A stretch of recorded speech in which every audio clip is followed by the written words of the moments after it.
présenter les gens qui sont autour de moi, c'est une lourde tâche. Donc je vais plutôt faire quelques petits éclairages personnels. Donc comprendre nos différences, qui j'ai choisi autour. Alors, la première question qu'on m'a posée, mais c'est Didier, il y a un protestant, il y a une juive, il y a un musulman, mais où est le catho? C'est quand même la fille aînée de l'Église. Alors, j'ai réfléchi et je me suis dit, mais vous savez quoi? J'en viens. Quand on a passé 8 ans chez les Jésuites, on appartient un petit peu à la fille aînée de l'Église. Après, ce qu'on en fait, c'est comme dit la Compagnie de Jésus, quand j'y étais, il disait Didier, le pire qu'on puisse faire, c'est un bigot. Donc voilà, le catho, là, on va dire que c'est moi. Et je me suis dit qu'autour de la table, on pouvait réunir sur comprendre nos différences. Je vais commencer par la dame, Delphine. Alors, Delphine Orvillers, j'ai eu des hésitations, tu vois, en remplissant le titre. Est-ce qu'on dit Madame le rabbin, Madame la rabbine, Madame le grand rabbin? Donc, j'ai hésité. Pour savoir comment exactement t'appeler. Bon, Delphine, vous faites partie, je crois, il y a aujourd'hui 3 rabbins femmes en France, si je ne me trompe. J'ai vérifié hier. Et alors, quand j'ai regardé un petit peu sur Internet, j'ai été surpris de la définition que j'ai trouvée de vous. Parce que j'ai trouvé rabbin, j'ai trouvé aussi journaliste, et j'ai trouvé modèle sur le Wikipédia. Donc c'est une définition large de ce que c'est qu'une juive ouverte sur le monde aujourd'hui. Donc vous êtes aujourd'hui grand rabbin du mouvement juif libéral de France. Rabbin tout court, hein. Bon, voilà, j'ai hésité. Jean, alors Jean, je vous connais depuis quelques années, puisque j'ai été amené à faire une mission pour l'entraide protestante, dont vous êtes secrétaire général, une mission de recrutement, puisque j'étais DRH en Asie, autrefois. Et donc, vous avez traversé un itinéraire professionnel dans les entreprises privées, dans l'édition, et aujourd'hui, depuis déjà un certain nombre de temps, vous vous consacrez au sociétal, à l'humanitaire, à l'écoute de l'autre. Donc, je vous laisserai tout à l'heure plus précisément parler un peu de l'entraide protestante. Et Farid. Alors, Farid, c'est un petit peu comme Delphine. Quand on regarde sa définition sur le Wikipédia, c'est une définition très large. Parce que c'est en même temps ancien président des Jeunes musulmans de France, c'est humoriste. Et alors, moi, fils de la fille aînée de l'Église, je ne savais pas qu'il y avait des musulmans humoristes. Donc, je suis ravi d'en accueillir un aujourd'hui. Et donc, avec cette table un petit peu originale et exceptionnelle, je me suis dit, on va parler ensemble de quelque chose dont on ne parle pas aujourd'hui. Parce que Farid, quand on s'est parlé la première fois au téléphone, moi je suis breton, je suis rennais. Et Farid m'a dit ça. On est pareil, moi je suis nantais, on est bretons tous les deux. Et ce qui est vrai. Et donc, il y a quelque chose dont on n'a pas le droit de parler, dont on ne parle pas, qui est la compréhension de la différence de nos racines. D'où on vient. Et ce que je propose comme animation aujourd'hui, ce matin, c'est que chacun à tour de rôle parle autour de cette compréhension de nos différences pour construire un commun dans un premier temps, et puis qu'ensuite on voit si on peut en construire un commun en fonction de ce qu'on perçoit de nos différences. La pastille sémantique nous a déjà initiés au danger des mots. Les mots qui tuent. Delphine, sur nos différences, comment vous les percevez d'abord, ces différences sur les mots? Bonjour à tous, merci beaucoup de cette invitation, je suis ravie d'être là aujourd'hui. J'apprends plein de choses sur ma fiche Wikipédia. Il faudrait que j'aille voir qui l'écrit et ce qu'on y raconte. Voilà. Merci de nous avoir conviés tous les trois à ce colloque de médiation en tant que représentants ou liés à des traditions religieuses. Alors, je ne sais pas si vous considérez qu'on a une expertise particulière en matière de médiation ou si vous considérez qu'on en aurait bien besoin, ce qui est peut-être vrai au sein de nos traditions religieuses. Je ne vous cache pas que moi, votre métier et votre expertise m'intéressent particulièrement parce que... et ce monde m'inspire parce qu'en bien des occasions, dans mon métier de rabbin, mon expérience est bel et bien celle d'une forme de médiation entre des êtres humains, de médiation entre des familles, et la plupart du temps, une médiation entre des êtres humains et du texte, entre l'humain et le texte, entre des écritures et des lectures. Alors, le propre d'une parole fondamentaliste, on va commencer par là, le propre d'une parole fondamentaliste dans nos traditions religieuses, et c'est commun à toutes nos traditions, c'est qu'elle privilégie en toutes circonstances l'écriture sur la lecture. Parce qu'il s'agit toujours d'affirmer que le texte dit quelque chose dont le sens est déjà connu et ne laisse pas de place à un nouveau lecteur, à une interprétation différente. Et en ça, le fondamentalisme dit qu'il n'y a pas de médiation possible, parce qu'il n'y a qu'une soumission du lecteur à la vérité de ma lecture, qui doit être incontestable et incontestée. Mais dès lors qu'on accepte qu'un texte n'a pas fini de dire, que les mots n'ont pas fini de parler, que ces textes peuvent encore être lus autrement, alors on entre dans un monde qui a quelque chose à voir avec la médiation. Et cette expérience, moi, je l'ai bien souvent au cœur d'un exercice complexe, une activité qui peut-être mériterait de figurer parmi les disciplines olympiques. Je veux parler du dialogue interreligieux. Le dialogue interreligieux, vous pouvez le pratiquer de 1000 manières, sous un angle amateur, professionnel. Vous pouvez être ceinture blanche, ceinture noire. Dans le dialogue interreligieux, il y a ceux qui s'y engagent et qui partent du principe qu'ils possèdent quelque chose que l'autre n'a pas, dont l'autre est privé, une vérité, un talent, une profondeur particulière.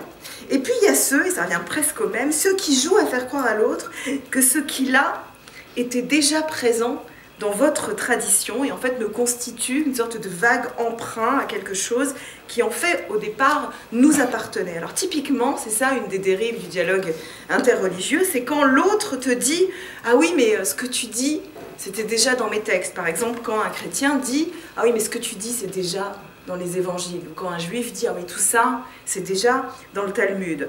En clair, tu n'as rien inventé.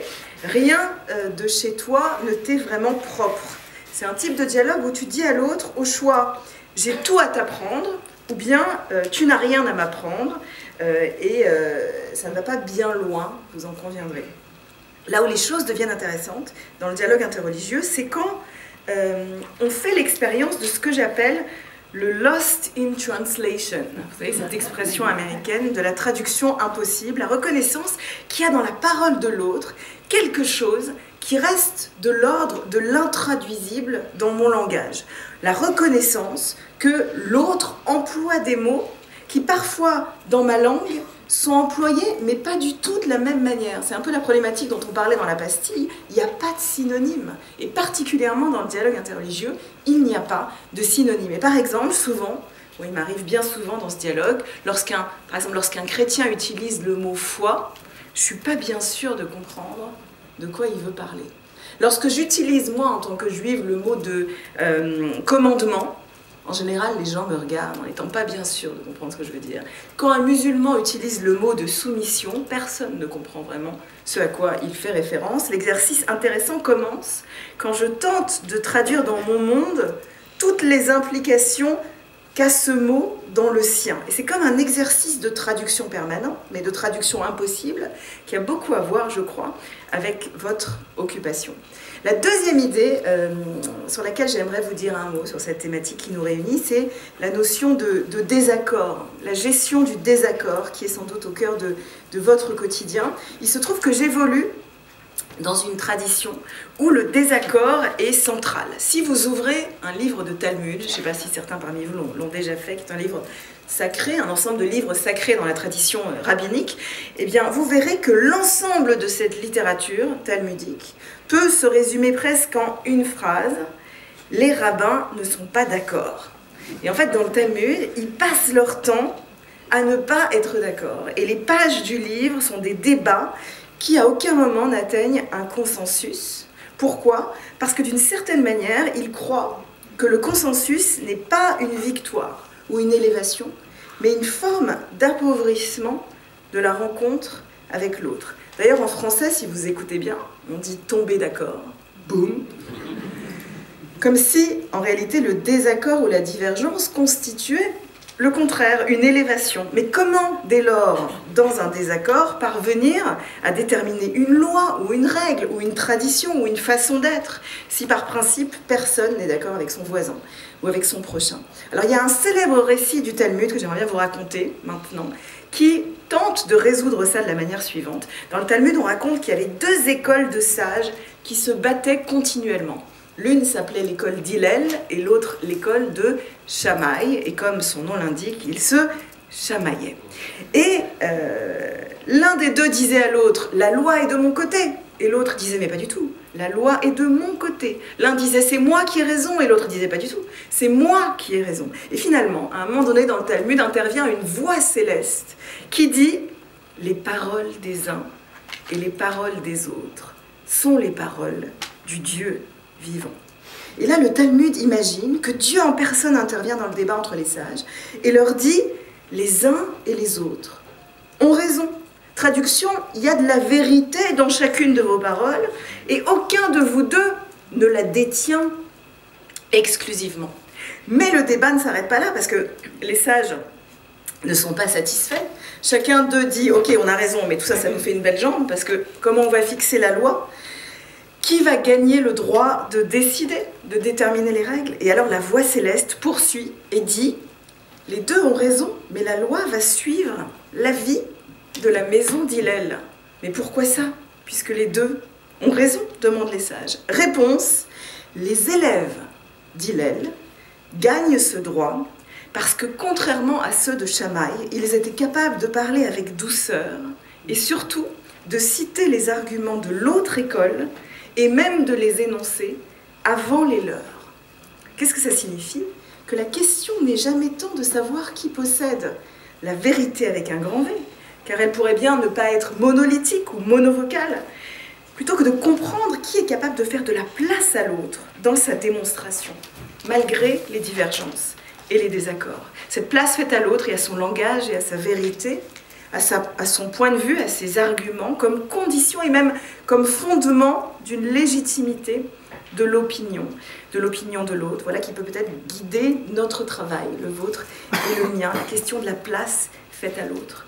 Et si vous me le permettez, j'aimerais ajouter un troisième point maintenant, avant de conclure, peut-être un point plus d'actualité et moins intemporel. Je crois que certains temps dans l'histoire sont plus propices à la médiation que d'autres. Exactement de la même manière que certains temps dans l'histoire sont peut-être plus propices que d'autres au dialogue interreligieux. Et malheureusement, il me semble que nous sommes dans un temps où cette rencontre est un défi complexe, un défi permanent. Pourquoi ça? Parce que nous vivons dans un temps que l'on qualifie parfois de temps de communautarisme, de repli identitaire, et en tif d'un nous contre un eux, où le nous s'imagine fort quand il érige des frontières très très hautes face à un eux, à une étrangeté avec laquelle il n'aurait rien en commun.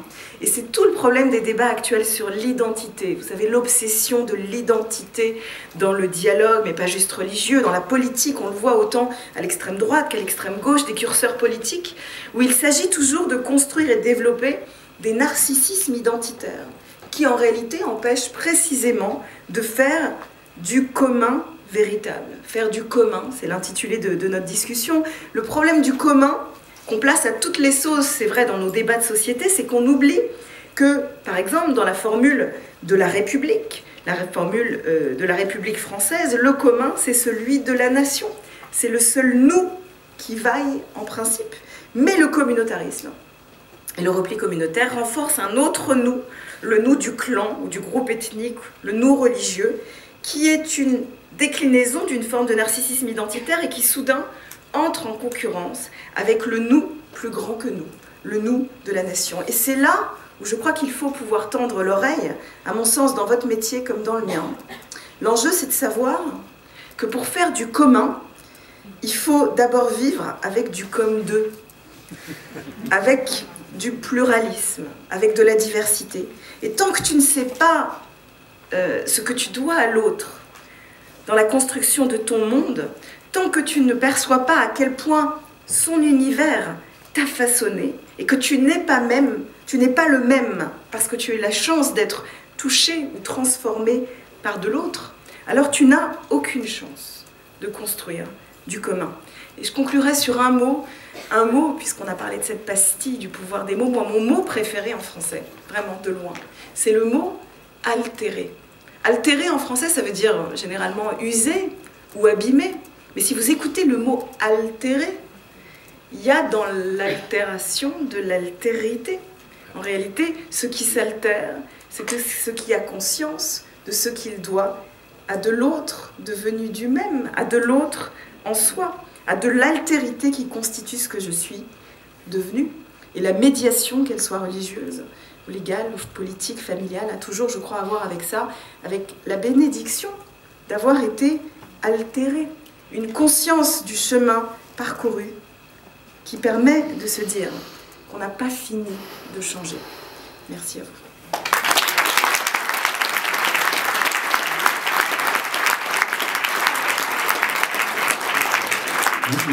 Merci beaucoup Delphine. Tous les amis ici présents auront vu que tu as traité un sujet qui est très cher à notre cœur, qui est l'accord sur le désaccord.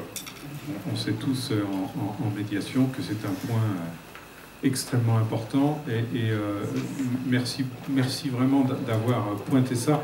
Et puis j'adore le comme deux. J'adore le comme deux.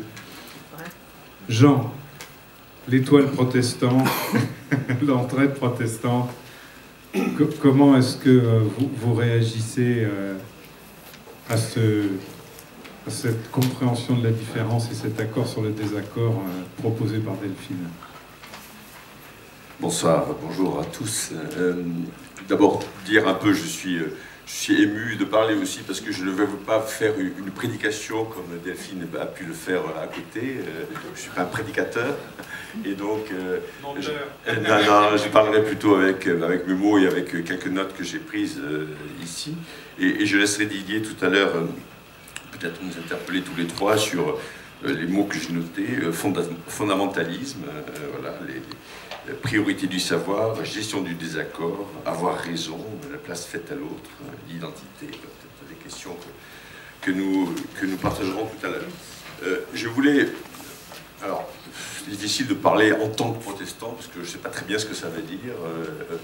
Nous avons une dimension de la laïcité très importante, j'y reviendrai tout à l'heure, qui consiste à plutôt être dans une relation personnelle, une foi personnelle, et à vivre dans la société, dans l'ensemble de la société, avec une mission qui nous est donnée, mais qui nous est propre et que l'on peut interpréter à chacun à sa manière.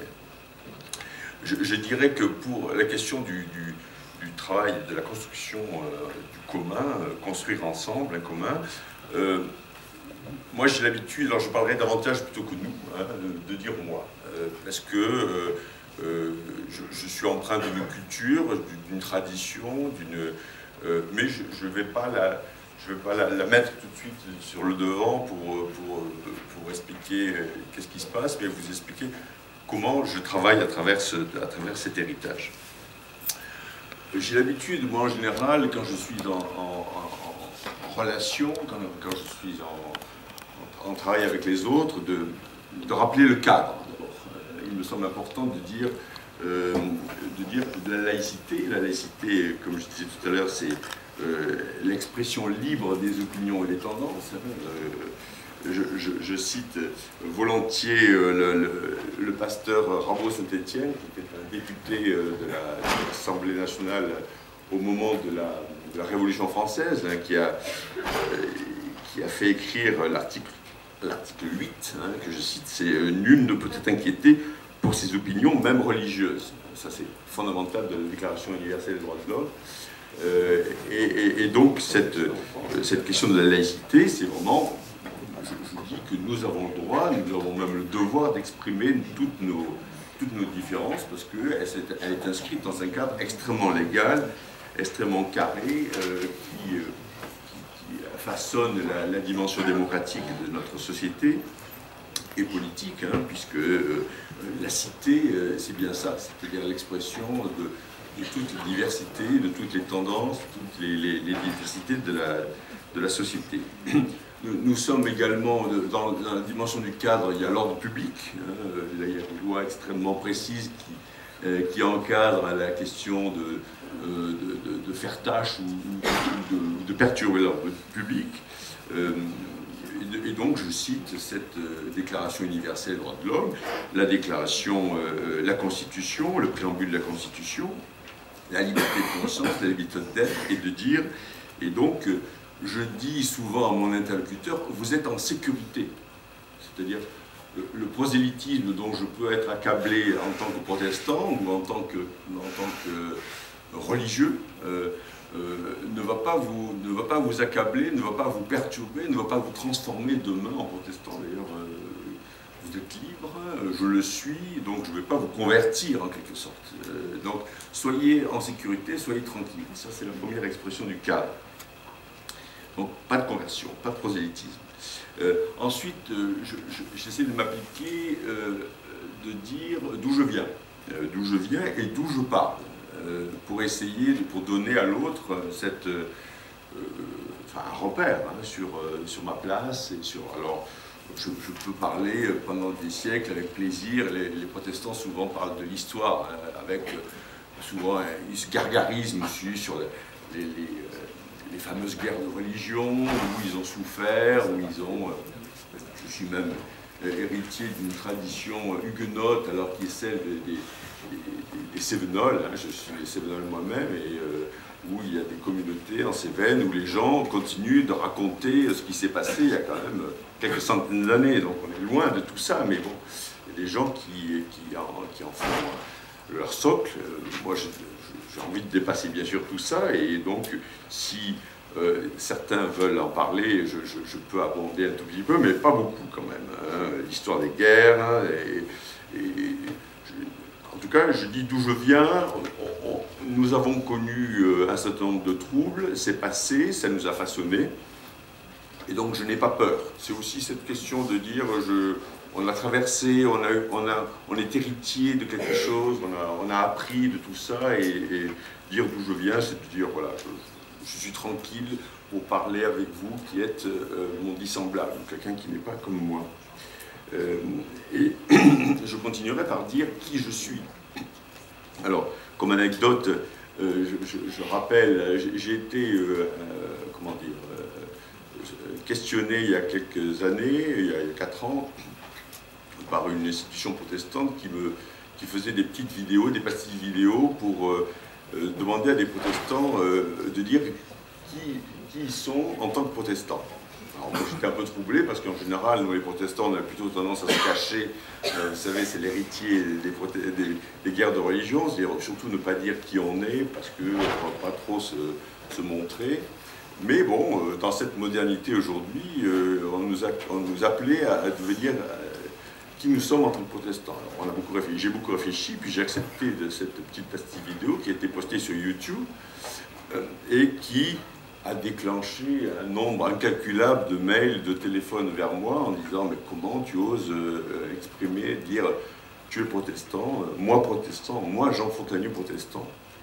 Et puis, bon, finalement, cette expression, cette affirmation d'identité religieuse a été finalement, je trouve, assez prolifique, enfin assez intéressante dans le sens qu'elle a détaché un certain nombre de peurs et un certain nombre voilà, de projection des uns et des autres.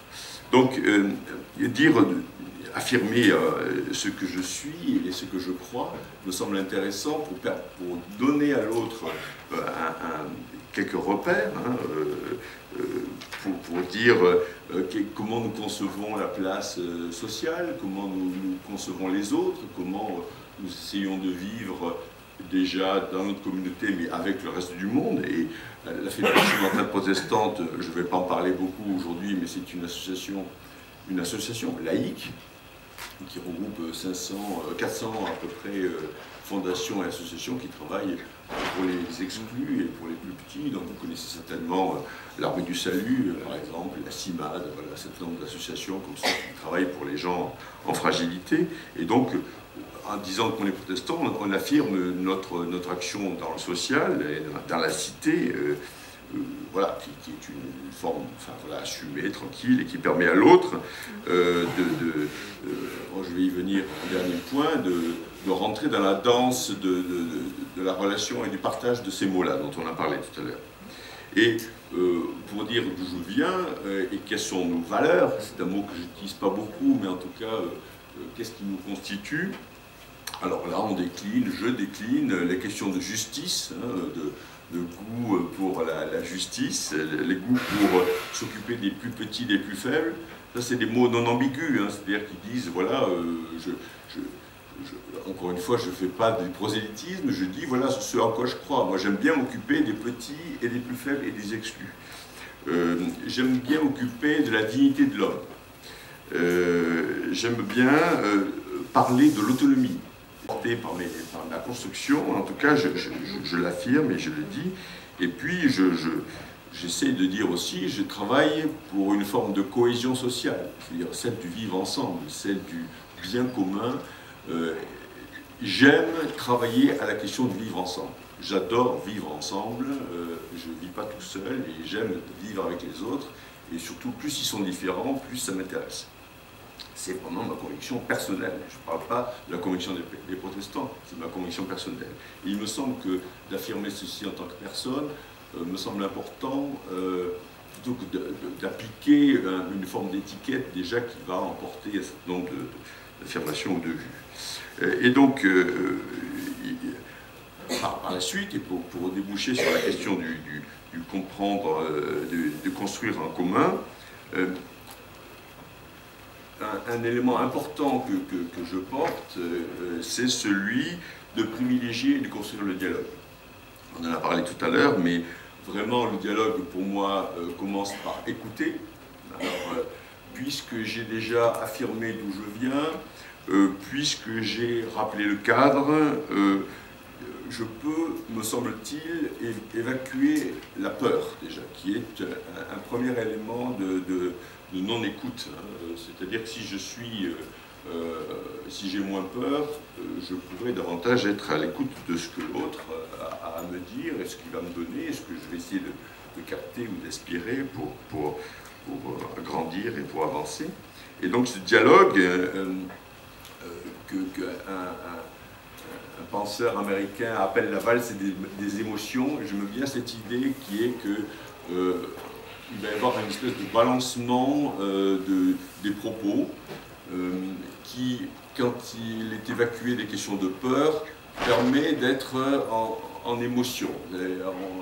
On va recevoir, être étonné, réfléchir, renvoyer à l'autre une autre vision qui lui-même va le faire réfléchir, et donc on va rentrer dans une espèce de valse, et la valse c'est une forme de dialogue et de partage à deux de la vie. Et donc ce dialogue va me permettre d'accueillir le ressenti, puisque je n'ai pas peur, et puisque je peux parler tranquillement, puisque je suis sécurisé, je vais pouvoir amorcer ce dialogue, et puis surveiller le mot, comme le créateur de la pastille tout à l'heure disait, je privilégie le mot de la parole et par rapport au discours. Le discours, ce sont des mots, des éléments de langage qui est, comment dire, affirmé, qui est un peu sec, alors que la parole c'est un mouvement non fermé qui permet justement ce dialogue, cet échange, cette fluidité du dialogue. Et pour finir, je dirais que je ne vais pas essayer de faire une synthèse, c'est-à-dire la question du savoir qui a raison ou pas raison ne m'intéresse pas. Ce qui m'intéresse, c'est de repartir de cette discussion avec quelque chose en plus, un petit plus de l'autre, que je n'ai pas acquis par moi-même, enfin que l'autre va me donner. Et je ne sais pas si je vais tenter de dire sommes-nous d'accord, sommes-nous désaccords. Je vais partir moi-même avec cette richesse nouvelle qui m'a été donnée. Et du coup, je vais pouvoir avancer et accueillir un peu plus de monde dans ma maison, dans mon entourage et avec grand bonheur. Voilà, je te remercie.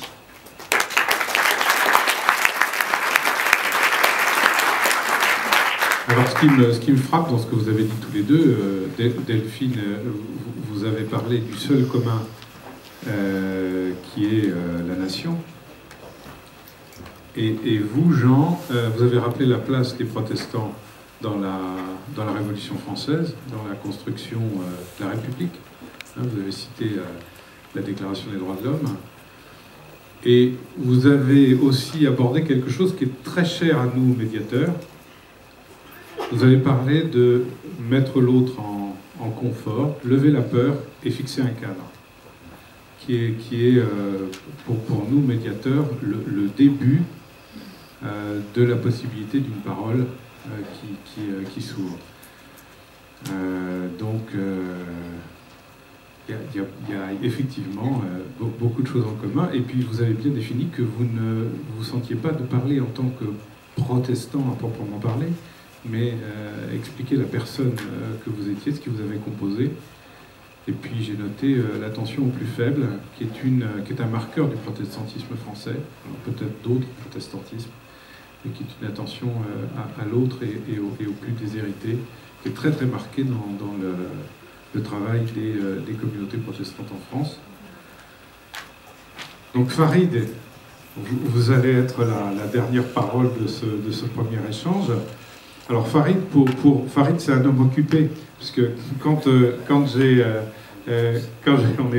j'ai commencé à préparer cette séquence avec lui, alors je lui dis, Farid, est-ce qu'on peut se parler lundi? Il me dit, non, lundi, je suis en prison pour essayer d'aider des jeunes qui sont en situation, pour vous être remis sur une autre voie. Je lui dis, ben mardi. Elle dit, non, mardi, je suis à Molenbeek pour faire la même chose. Et je lui dis, mercredi. Ben, il dit, mercredi, je suis en prison aussi, donc je peux pas.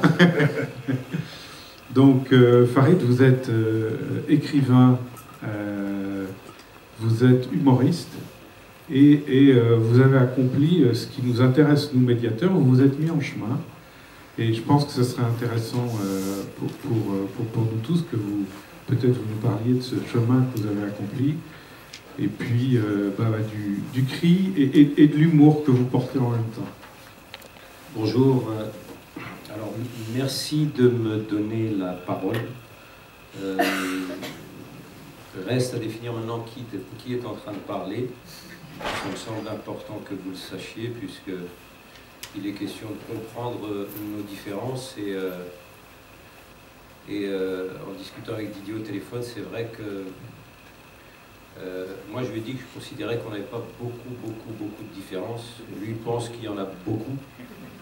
Mais voilà, je vais vous dire en quelques mots d'où je viens, qui je suis et aussi qui je ne suis pas. Peut-être même plus pratique que je vous dise qui je ne suis pas. La différence de mes deux prédécesseurs, moi je suis pas imam. Voilà, donc je ne parle pas au nom de la religion, bien que j'ai pu le faire dans une autre vie. J'ai parlé de religion au nom de la religion et j'ai parlé au nom de Dieu. Vous imaginez un petit peu le portrait, mais au nom du Dieu vrai, donc détenteur de la toute vérité, surpassant et de loin, puisque c'est incomparable, et le judaïsme et le christianisme, sans même parler du bouddhisme. Donc j'ai été pendant quelques années un membre de la confrérie des frères musulmans. Pour le dire plus simplement, et c'est un mot valise bien souvent, J'ai été un islamiste. Et la semaine dernière, dans une rencontre, on m'a demandé ce que je pensais de l'islamisme et de ce que ça représentait à mes yeux. Et j'ai dit très simplement qu'à une époque, il a représenté la réponse. Et je dis bien la réponse et non pas une réponse. Il a représenté la réponse à un moment où, dans ma vie, je me suis posé des questions suite à un drame qui, moi, personnellement, m'a énormément perturbé. C'est un ami du quartier qui s'est fait tuer d'une balle en plein cœur par un gendarme. On est en 1985. Alors 85, juste pour vous resituer, mais je pense que vous le savez, il n'y a quand même pas d'internet, il n'y a pas de smartphone, il n'y a pas de parabole, il n'y a pas de hijab, il n'y a pas de barbe, il n'y a pas de prédicateur, il n'y a pas de prosélytisme. Il y a des mouvements qui se lancent, il y a SOS Racisme, Touche pas à mon pote, le droit à la différence, et toutes ces choses-là, mais l'islam est encore extrêmement discret. Le mien, je l'hérite d'une certaine manière de mes parents, mais c'est un islam qui, et c'est important que je vous le dise aussi, qui est plus exprimé à travers la manière dont mes parents ont évolué, qui migraient dans un pays qui n'était pas le leur, mais qui est quand même le colonisateur de leur pays, mais qui sont deux personnes qui, moi, m'ont transmis des choses extrêmement simples, des valeurs, l'honnêteté, le travail, la discrétion, le respect, des choses que j'ai mis de côté à un moment de ma vie, parce que, voilà, on est ce qu'on est, on rencontre qui on rencontre, et donc j'ai eu une phase dans mon existence entre 12 ans et 18 ans à peu près, de délinquance pure. Donc quand tout à l'heure Didier disait que je lui ai dit que lundi j'étais en prison, mercredi j'étais en prison, donc je pense qu'il n'y a pas de prescription en ce qui me concerne. Je suis en train de payer d'une certaine manière les conneries que j'ai pu faire quand j'étais plus jeune. Donc j'en ai fait, et pour que vous l'entendiez bien, j'ai fait des braquages, des cambriolages, j'ai dealé de la drogue, je me suis bagarré. Mais j'ai fait tout ça, non pas parce que c'est inscrit dans mon ADN, non pas parce que j'étais conditionné génétiquement pour le faire, puisque mes parents m'ont enseigné tout le contraire. Je l'ai fait parce qu'il fallait le faire à un moment donné, parce qu'il fallait exister, il fallait être quelqu'un, il fallait représenter quelque chose. Et c'est important qu'on l'entende, parce que bien souvent, certaines personnes s'imaginent que dans nos différences, celui qui a le teint un peu basané, celui qui vient de l'autre côté de la Méditerranée, il est un petit peu porté sur ces choses-là. Petite blague comme ça, très intéressante. Hein, les oiseaux volent pour émigrer. Les émigrés, vous connaissez la suite de la blague. Oh, vous pouvez rire, hein, c'est drôle, c'est marrant. Sauf que c'est pas l'éducation que j'ai reçue. Donc en 85, quand Redouane se prend cette balle en plein cœur, alors qu'il est en train de cambrioler une maison par un gendarme auxiliaire, et qu'on apprend la nouvelle, Redouane, il faisait partie des gens avec qui on bossait à la réalisation d'un film. Et il est le dernier qu'on a filmé avec notre caméra. Les dernières images qu'on avait, c'était les siennes. Et donc on apprend la nouvelle par téléphone au centre socio-culturel où on était. Moi, ça m'a réellement démoli. Démoli, mais à plein de niveaux. Et je pense que l'absence d'accompagnement sur le plan psychologique, peut-être la rencontre avec des médiateurs, qui n'a jamais eu lieu, aurait peut-être pu, d'une certaine manière, minimiser la réponse des frères musulmans. Mais on ne l'a pas eu. Et je vous ai dit, on est en 85, et en 85, il n'y a pas de mosquée, il n'y a pas d'imam, il n'y a pas de prédicateur. Et malgré ça, au centre socio-culturel où on est, on va vider une salle de son contenu, dérouler une moquette et mettre un écriteau sur la porte, entrez en enlevant vos chaussures. Et à l'intérieur, avec un poste cassette, on va faire tourner le Coran en boucle. On ne sait pas du tout ce que veut dire le Coran, mais on s'imagine que rendre hommage à Redouane, c'est ça. Et on va aller à la mosquée pour la fameuse prière mortuaire. Moi, je ne mettais pas les pieds à la mosquée, hein. Et on va prier derrière un imam qui ensuite souhaite nous parler. Un imam d'origine irakienne, réfugié politique, que je vais connaître après, puisqu'il est le responsable des frères musulmans à Nantes, mais ça je ne le savais pas.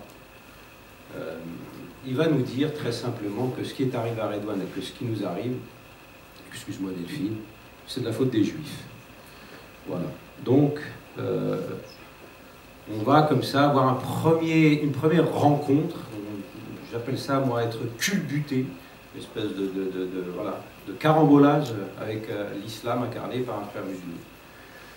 Et c'est à partir de ce moment que moi je décide de rentrer dans les rangs et donc je pratique ou je réalise un changement radical d'existence. J'ai tout arrêté du jour au lendemain, absolument tout, parce que j'ai entendu que l'islam me disait qu'il fallait absolument que je sois quelqu'un de droit. Et droit, ça veut dire ne plus sombrer dans l'erreur, dans l'errance, dans le péché, dans la faute, etc., etc. Et comme je suis quelqu'un qui a un petit peu ce caractère, j'ai vraiment changé radicalement d'existence. J'ai absolument tout plaqué du jour au lendemain. Et j'ai entamé une vie monacale. Musulmane, islamique, quoi. Faut peut-être mieux le préciser, parce que vous pourrez peut-être partir ailleurs, et après je risque de vous perdre pour les 2 petites minutes qui me restent à vous dire ce qui s'est passé par la suite. Donc effectivement, après je me suis retrouvé chez les frères musulmans. Et l'idée, elle est simple. Elle repose sur 3 éléments qui, pour moi, empêchent le faire société. Je préfère ce terme à celui de vivre ensemble. Je pense que dans cette idée de faire société, on contribue tous. On est là, on bosse, on lève les manches. On a des droits, on a aussi des devoirs. Et c'est bien de les faire, de les accomplir, ces devoirs. Et donc, quand je dis que c'était la réponse, déficit identitaire, je ne suis pas français, je ne suis pas algérien, touche pas à mon pote, le droit à la différence. Toutes ces bêtises-là font que quand j'arrive en Algérie, ça le Géori. Le français, quand j'arrive en France, ça l'arabe. Sur le bateau, entre les deux, ça se passe plutôt bien. Un espèce de moment neutre. Des vagues, on peut vomir, mais c'est pas grave, c'est pas méchant. Besoin d'identité, donc le rapport à la religion, et c'est ce que je rencontre dans beaucoup de prisons. Quand je m'assois avec un certain nombre de jeunes, c'est ce rapport à la religion qui n'est pas un rapport de recherche, de lecture, de relecture, de questionnement. C'est le besoin de combler quelque chose qui manque. Donc une forme de quête, une quête de sens. Mais sans le sens de la quête. Et ça, c'est un peu problématique. Donc ce rapport identitaire, voire identitariste au religieux, c'est très, très, très problématique et on sait ce que ça peut donner après. Je vais aller vite parce que j'ai dit 2 minutes. Deuxième élément qui va, moi, m'animer, la deuxième dimension, c'est ce rapport binaire au monde. Exister, pouvoir exister, c'est très marrant ce que je vais vous dire et en même temps très, très con, mais c'est le cas. C'est pouvoir exister à travers une forme d'auto-stigmatisation. Donc pointez-moi du doigt et je saurai que j'existe. Donc il y a nous, il y a eux, vous, tous les autres. Et donc là, on est dans une conception du monde mais vraiment binaire. Nous, bien entendu, détenteurs de la vérité, et vous étant dans l'erreur, et nous ayant le devoir de vous le faire savoir, par tous les moyens possibles et imaginables, même les pires, malheureusement. Et ce monde binaire se poursuit dans la 3e dimension dans laquelle on va verser, et dans laquelle j'ai cessé de verser il y a très longtemps, c'est cette posture victimaire, où on a l'impression qu'effectivement le monde entier nous en veut, à nous les musulmans, parce que nous sommes, encore une fois, détenteurs d'un trésor. Il y a même une parole qui dit ça chez les musulmans, qu'on enseigne, c'est si tous les riches de ce monde et tous les puissants de ce monde connaissaient la puissance et la valeur du trésor qu'on a entre les mains, comprenez ici l'islam, ils nous combattraient pour le prendre. Et finalement, c'est ce qu'ils font. Donc j'ai passé 15 ans chez les frères musulmans avec cet état d'esprit, et puis j'ai quitté la structure. J'ai dépassé déjà d'1 minute, je suis désolé. J'ai quitté cette structure et puis je suis passé d'islamiste à humoriste. Alors j'ai pas beaucoup rigolé, je suis désolé, mais j'étais pas là pour ça ce matin.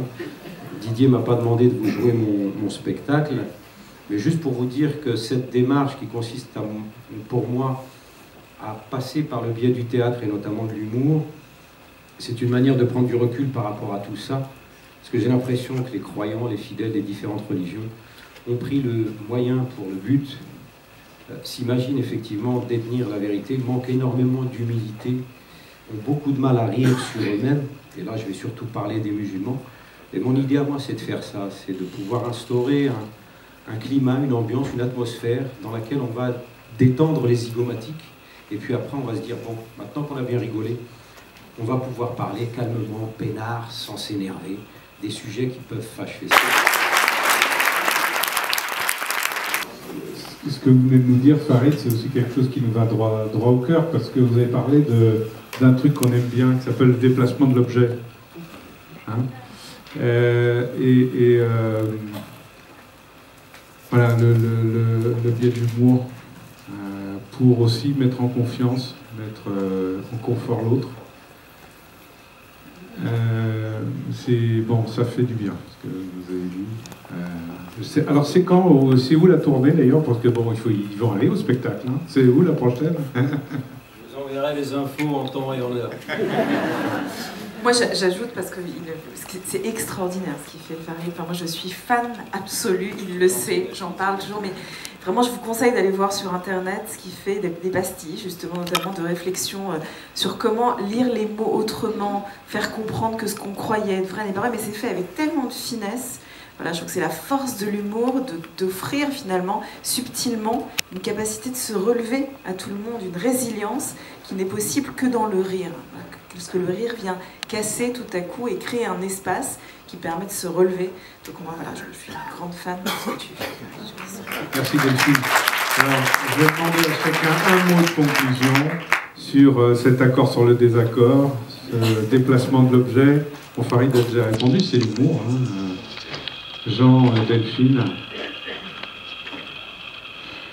Juste un mot sur le fait que je trouve qu'on vit un moment très compliqué, vous l'avez remarqué, mais qui s'exprime par le fait qu'il y a les deux revers d'une médaille, deux discours que tout semble opposer, et en réalité que tout rapproche et qui ont le vent en poupe. Il y a d'un côté un discours fondamentaliste, on en a parlé, qui a comme passion l'idée qu'il faudrait revenir aux origines.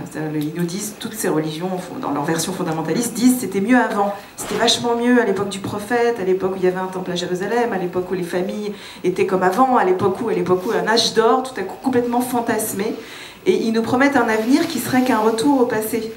Et d'un autre côté, il y a une passion, aujourd'hui on le voit, pour l'innovation. D'ailleurs c'est intéressant parce que vous l'avez peut-être remarqué, moi c'est un truc qui me passionne. On ne parle plus de progrès aujourd'hui, on parle que d'innovation. Et la différence entre le progrès et l'innovation, c'est que le progrès, c'est ce qui continue dans le temps, alors que l'innovation, c'est ce qui dit qu'aujourd'hui sera très vite obsolète et qu'il faudra faire tabula rasa pour créer du totalement neuf. Mais vous percevez que ces deux discours, en fait, c'est les deux revers de la même médaille. Il y en a un qui dit « c'était vachement mieux avant » et l'autre qui dit « avant, c'était complètement nul ». Et en fait, la réalité, et moi je pense que là où on a un travail à faire, c'est d'essayer de déminer ces deux discours de l'extrême pour en fait créer du lien entre les temps. C'est-à-dire de dire qu'on est capable de créer demain parce qu'on est les enfants d'hier et parce qu'en réalité, il y a quelque chose en nous qui continue ce qui s'est passé, mais parce qu'on est capable de le changer. Donc voilà, être dans ce subtil équilibre entre l'héritage d'un passé, mais la capacité de le dépoussiérer. Merci Delphine, merci.